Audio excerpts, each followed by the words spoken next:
The first time I saw Kira Voss dismantle a combat drone with her bare hands, I thought my sensory organs were malfunctioning. Let me back up. My name is Threx, and I'm a Quellan, which means I'm about as threatening as a floating jellyfish made of anxiety and regret. We're a species that evolved on a low-gravity moon where the most dangerous predator was a moss that grew slightly too fast. Our idea of conflict resolution is apologizing in 17 different harmonic frequencies until everyone involved feels uncomfortable enough to leave. So naturally, the Galactic Council thought it would be hilarious to assign me as a cultural liaison to Terra Station, humanity's first major educational outpost in Council space. Hilarious for them, terrifying for me. Terra Station housed about 300 human students, ages ranging from what they called college level to graduate research. The humans insisted it wasn't a military installation. They said it was purely educational, a cultural exchange, a chance for their species to learn alongside the greater galactic community. We believed them for exactly 48 hours. The incident that shattered our naive assumptions involved a third-year human named Kira Voss, and what should have been a routine xenobiology lab. Kira was, by human standards, unremarkable. Average height at around 1.7 meters, brown hair pulled back in what humans called a ponytail, dark eyes that seemed perpetually amused by some private joke the rest of us weren't in on. She was studying comparative biology with a focus on adaptation theory. Boring stuff. Safe stuff. The kind of research that involved a lot of data analysis and very little chance of anyone dying. Except Kira came from a place called Montana, and as I would learn, that single detail explained everything and nothing simultaneously. Threx, you're hovering again, Kira said without looking up from her datapad. She was sitting in the communal study area, surrounded by holographic displays showing various alien anatomical structures. I adjusted my position, my flotation sac, making a noise that roughly translated to embarrassed squeaking. My apologies. I was merely ensuring you had adequate access to research materials. Aha! She finally glanced at me, one eyebrow raised.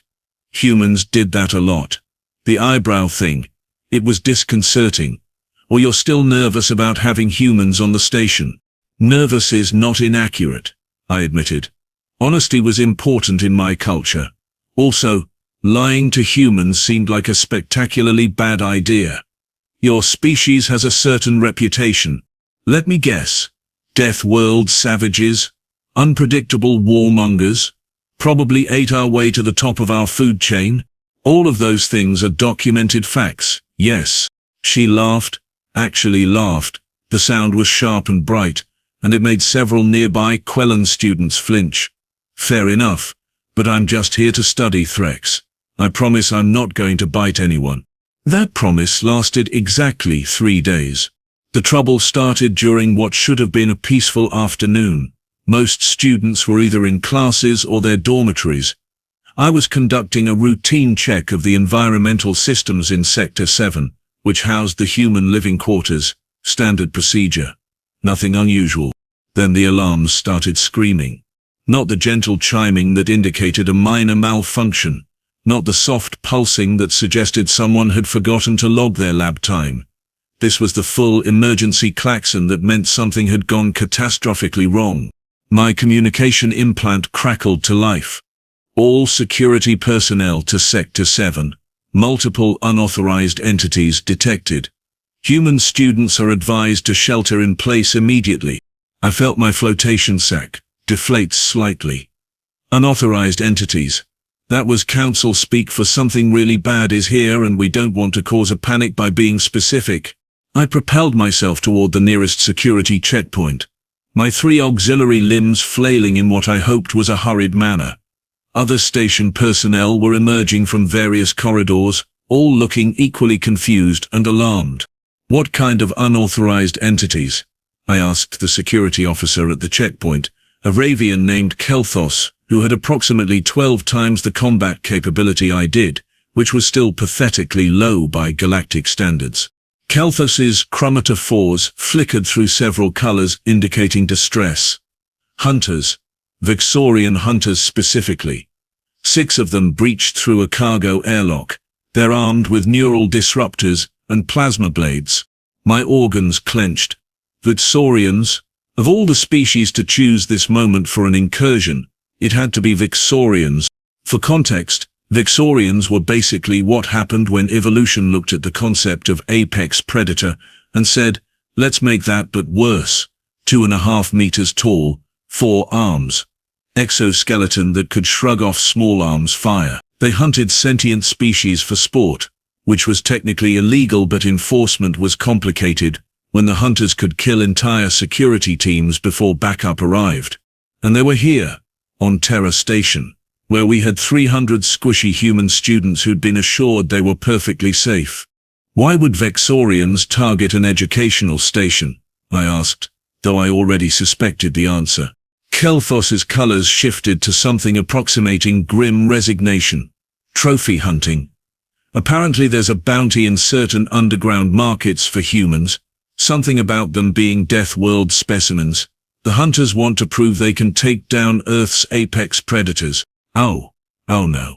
See, here's the thing about humans that the rest of the galaxy was still figuring out.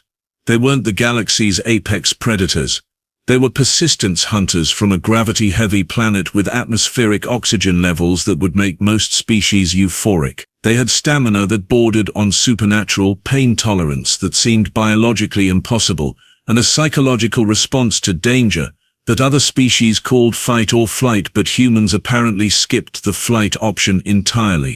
Basically, the Vexorians had just walked into a confined space with 300 organisms, whose evolutionary response to being hunted was no, actually, how about I hunt you instead? This was going to be a disaster. I made my way towards Sector 7. Following the security team at what I hoped was a safe distance, we could hear sounds ahead, crashing. Something that might have been plasma fire, and was that screaming? We rounded the corner into the main residential corridor. The first Vexorian was embedded headfirst in the wall, its legs still twitching. The second was on the ground with what appeared to be a fire extinguisher lodged in its thorax. The third was, actually, I couldn't tell what had happened to the third one. It looked like it had been disassembled by someone who was very angry and had a detailed understanding of exoskeletal weak points. Standing in the center of the corridor, breathing hard but otherwise appearing uninjured, was Kira Voss. She was holding a plasma blade. Not hers, obviously. She'd taken it from one of the hunters. Her shirt was torn, and there was purple blood on her hands that definitely wasn't human. 3 more Vexorians stood at the far end of the corridor. They looked significantly less confident than they had probably been 5 minutes ago. Kira noticed us arriving. She didn't take her eyes off the remaining hunters. Hey Threx. Slight situation here. These guys broke into the dorms. Seemed rude. One of the Vexorians clicked its mandibles, which I recognized as a threat display. It spoke in heavily accented common tongue. You are impressive prey, human. You have earned an honorable death. We will mount your skull with respect. Kira tilted her head slightly. That's sweet. Creepy but sweet. Here's the thing though. She twirled the plasma blade with casual expertise that should not have been possible for someone whose academic focus was comparative biology. Where I come from, we've got things way scarier than you. Grizzly bears, mountain lions, wolves, and my personal favorite, the North American moose. The Vexorians looked at each other, clearly confused by this tangent. A moose will mess you up for no reason, Kira continued conversationally. Just absolute spite and violence. 1,500 pounds of rage on legs. I watched one flip a truck when I was 8. Beautiful, and absolutely terrifying. She paused. Point is, you bug-looking fellows picked the wrong school to raid. Then several things happened very quickly. The Vexorians charged. Kira moved. And I learned that humans didn't just survive on Deathworlds. They thrived there. They evolved there. They became something that made professional hunters reconsider their career choices. What followed wasn't a fight. It was an educational demonstration on why mammals from high-gravity planets don't respond well to being threatened. When it was over, all 6 Vexorian hunters were incapacitated. 3 were unconscious. 2 were restrained with their own equipment. 1 was stuck in an air vent and making pitiful clicking sounds. Kira stood in the middle of the corridor, still holding the plasma blade, barely winded. She looked at me and the security team. So, that happened. Anyone got a towel? I've got this purple stuff everywhere and I'm pretty sure it's staining. Kelthos's chromatophores had gone completely white, which indicated something between awe and existential terror. You neutralized 6 Vexorian hunters. By yourself. In under 4 minutes. Kira shrugged. 5 minutes if you count the lecture about moose. Also, I wasn't really by myself. Jake from engineering tossed me that fire extinguisher. She gestured at the second downed hunter. Teamwork makes the dream work. I finally found my voice, though it came out about 3 octaves higher than normal. How are you not injured? Vexorians are classified as Category 5 hostile entities. Oh, I've got a bruised rib, I think. That second guy got a lucky hit. Nothing serious. She rolled her shoulder experimentally. Honestly, the adrenaline's doing most of the heavy lifting right now. I'll probably feel this tomorrow. The head of station security, Commander Prella, arrived with a full tactical team. She was a Caruvian, which meant she had actual combat training and weapons that could stop a small army. She took one look at the scene and her crest flattened completely against her skull. Report, she demanded. 6 Vexorian hunters breached Sector 7, Kelthos explained. Student Kira Voss neutralized the threat before security could respond. Prella looked at Kira, then at the unconscious hunters, then back at Kira. You're a third-year biology student. Yes, ma'am. With no combat training listed in your files. Correct. Kira paused. I mean, I did 4 years of mixed martial arts back home and spent every summer working at my uncle's ranch. But I wouldn't call that combat training, more like practical life skills. Prella made a sound that might have been a laugh or possibly a sob. Practical life skills. Right. Of course. She activated her comm unit. Medical teams to Sector 7 for prisoner processing. Someone contact the Council Enforcement Division and get me every piece of security footage from the last 30 minutes. That last part made Kira's expression shift slightly. Just for a moment something calculating flickered across her face. About that footage. Commander Prella's secondary eyes focused on Kira with the intensity of someone who'd just realized they'd brought a safety manual to a gunfight. About that footage. What? Kira glanced at the nearest security camera, then back at Prella. Her expression was perfectly innocent, which somehow made it more suspicious. Nothing, ma'am. Just wondering if the cameras caught my good side. I'd hate for the yearbook committee to get unflattering angles. I knew she was lying. After 3 months of working with humans, I developed a sense for when they were being what they called full of it.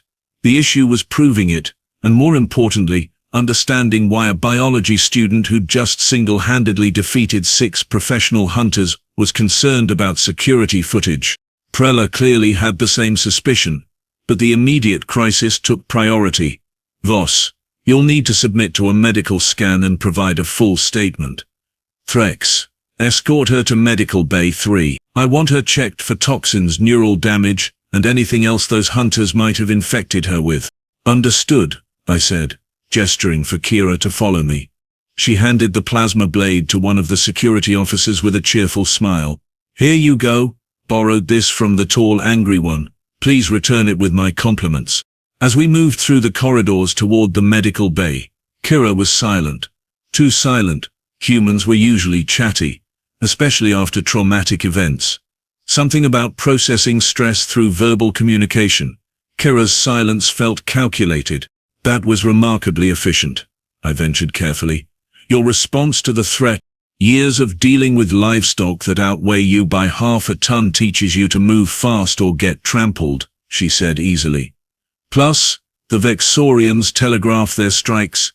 Big wind up on those plasma blades. Easy to read once you recognize the pattern. You recognize the pattern after encountering them for approximately 30 seconds. 45 seconds, she corrected. First guide took his time with the threatening speech. Gave me a chance to assess their movement style, weapon reach, and reaction time. She paused. Also, their exoskeletons have obvious weak points at the joints. Basic anatomy. Basic anatomy. Right. Because everyone's comparative biology courses included how to efficiently incapacitate armored alien hunters. We arrived at Medical Bay 3, where Dr. Halrix was waiting. Halrix was a Trebian, which meant he had 6 manipulator limbs and absolutely no patience for what he called unnecessary heroics. Sit, he ordered, pointing one limb at the examination platform. Kira complied, swinging herself up onto the platform with ease. The medical scanner hummed to life, bathing her in soft blue light. Halrix's eye stalks swiveled as he reviewed the data. Elevated heart rate, elevated adrenaline, minor contusions on the ribcage, some muscle strain in the shoulders and forearms. Nothing serious. You'll be sore tomorrow but fully functional. He paused, eye stalks tilting. Also, your bone density is approximately 40% higher than the human baseline we have on file. Your muscle fiber composition is optimized for explosive strength, and your neural response time is in the 98th percentile for your species. Montana genes, Kira said with a shrug. We're built different. Apparently, Halrix muttered. He deactivated the scanner. You're cleared medically. Try not to fight any more hunters this week. My supplies are limited. As we left the medical bay, my communication implant buzzed again. This time it was a direct message from Commander Preller, requesting my presence in her office immediately. Kira noticed my hesitation. You need to go deal with official stuff? Yes. You should return to your quarters and rest. She gave me that amused look again. Sure thing, Threx. Rest. That's definitely what I'm going to do. I watched her walk away, her gait loose and casual, showing no signs of someone who'd just been in a life-threatening situation. Humans were deeply weird. Commander Preller's office was located in the administrative section of the station, an area designed to be both secure and impressive. When I arrived, I found her standing at her desk, surrounded by holographic displays showing various camera feeds. Threx? Good? Close the door. I did so, my flotation sac inflating slightly with nervous energy. Commander, is there a problem? That depends on your definition of problem, she gestured to the displays. Watch this. The footage showed the corridor in Sector 7, timestamp indicating it was from approximately 10 minutes before the hunters arrived. Kira was visible, walking toward her dormitory. She stopped suddenly, her head tilting. Then she turned and walked quickly in the opposite direction. She heard them, Preller said quietly. The breach alarm hadn't sounded yet. Security hadn't detected the incursion, but somehow she knew. The next clip showed Kira entering what appeared to be a maintenance closet. When she emerged 40 seconds later, she was carrying the fire extinguisher and what looked like a maintenance tool I couldn't identify. She prepared, I said slowly. Before they even reached her corridor. Correct. Preller switched to another feed. This one showed the fight itself, though calling it a fight was generous. It was more like watching a predator systematically dismantle prey that had mistakenly thought it was the hunter. But that wasn't what made my organs clench with cold realization. It was how Kira moved. Every strike was precise. Every evasion perfectly timed. She didn't fight like an amateur who got lucky. She fought like someone with extensive combat experience. And at one point, just for a fraction of a second, she looked directly at a camera. Her expression wasn't fear or adrenaline-fueled panic. It was calculating. Now watch this, Preller said, switching to a feed showing the aftermath. Kira was standing in the corridor, and I was arriving with the security team. But in the background, barely visible, one of the other human students was doing something to a wall panel. That's Jake Patterson, Preller explained. Engineering student, second year. Watch what he does. Jake's fingers moved across the panel with practiced ease. The display flickered briefly. He accessed the security system, I said. Understanding dawning with horrible clarity, he was wiping footage. Attempting to, Preller corrected. Our security protocols include redundant backups specifically to prevent tampering. But he got close. Very close. Someone with his level of system access shouldn't have been able to reach the security subnet at all, let alone navigate it that efficiently. She closed the displays and fixed me with a look that made me wish I could deflate entirely and float away. Threx, you've been working closely with the human students. Have you noticed anything unusual about their capabilities? Unusual. That was one word for it. They're extremely competent, I said carefully. Far more than their academic records would suggest. I've seen humanities students solve complex engineering problems, liberal arts majors who can reprogram maintenance drones, biology students who apparently have hand-to-hand combat skills that rival military specialists. Exactly. Prilla pulled up a new file. I've been reviewing incident reports from other stations and outposts with human populations. In the last 6 months, there have been 14 attempted raids or attacks on human installations. All 14 were repelled by the humans themselves, often before official security could respond. And in every single case, there are gaps in the security footage, conveniently timed system glitches, corrupted data files. They're covering their tracks, I said. But why? They successfully defended themselves. That should be celebrated, not hidden. Prella's crest flattened again. That's what concerns me. What are they hiding? What don't they want the council to see? Before I could respond, alarms blared again. Different alarms this time. These were the ones that indicated a station-wide security lockdown.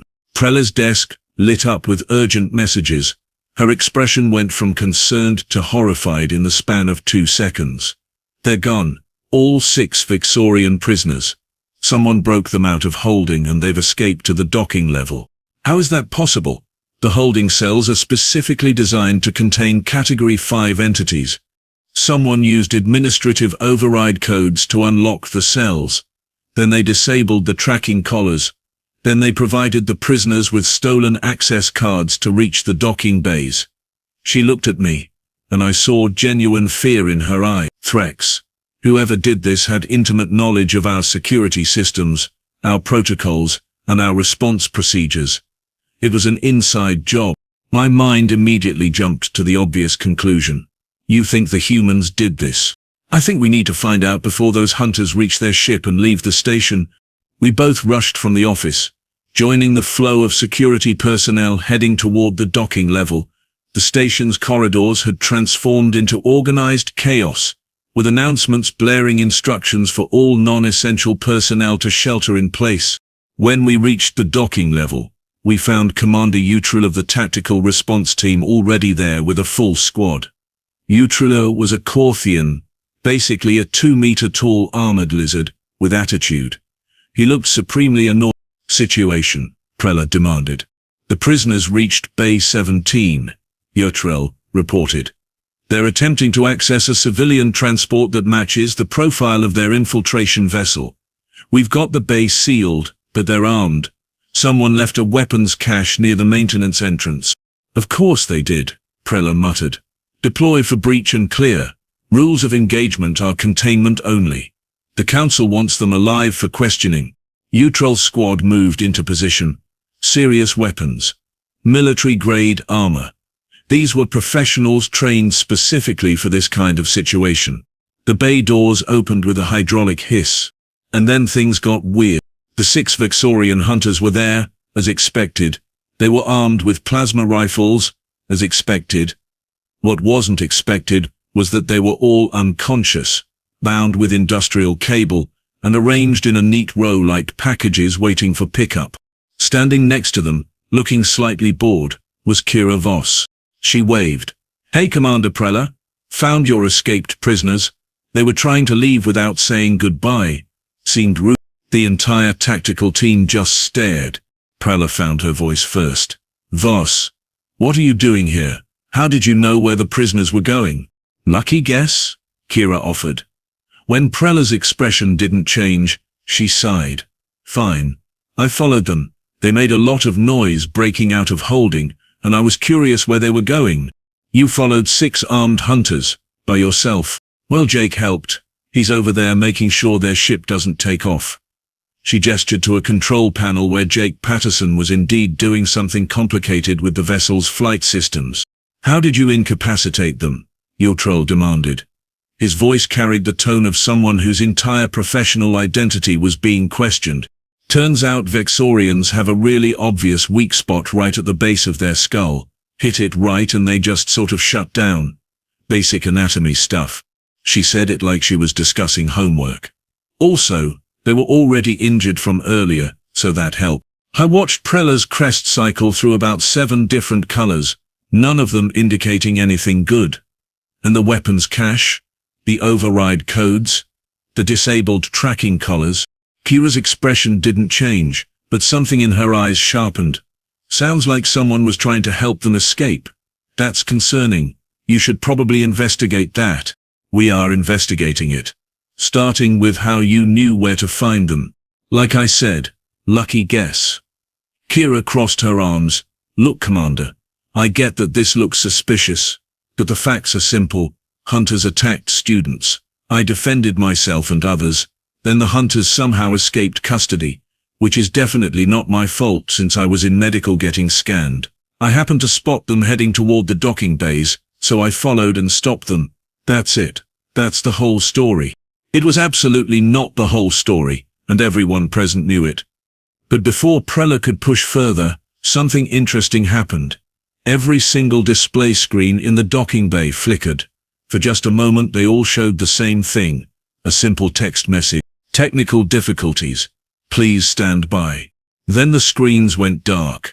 When they came back online 30 seconds later, Utrol was cursing in 3 languages.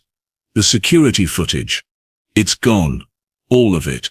From the holding cell area, the corridors, this bay, everything from the last 2 hours, just deleted. Prella turned slowly to look at Jake, who was still standing by the ship controls. He shrugged helplessly. System glitch. Maybe. These older stations have integration issues sometimes. That's not a glitch, Prella said flatly. That's a coordinated data wipe. Kira raised her hands. Commander, I don't know anything about data systems. I study biology, cells and proteins and stuff. Maybe you've got a virus or something. The thing was, I believed she was technically telling the truth. Kira probably didn't personally wipe the data, but I'd bet my flotation sack that she knew exactly who did, probably coordinated the timing, and had planned this entire scenario from the moment the hunters breached the station.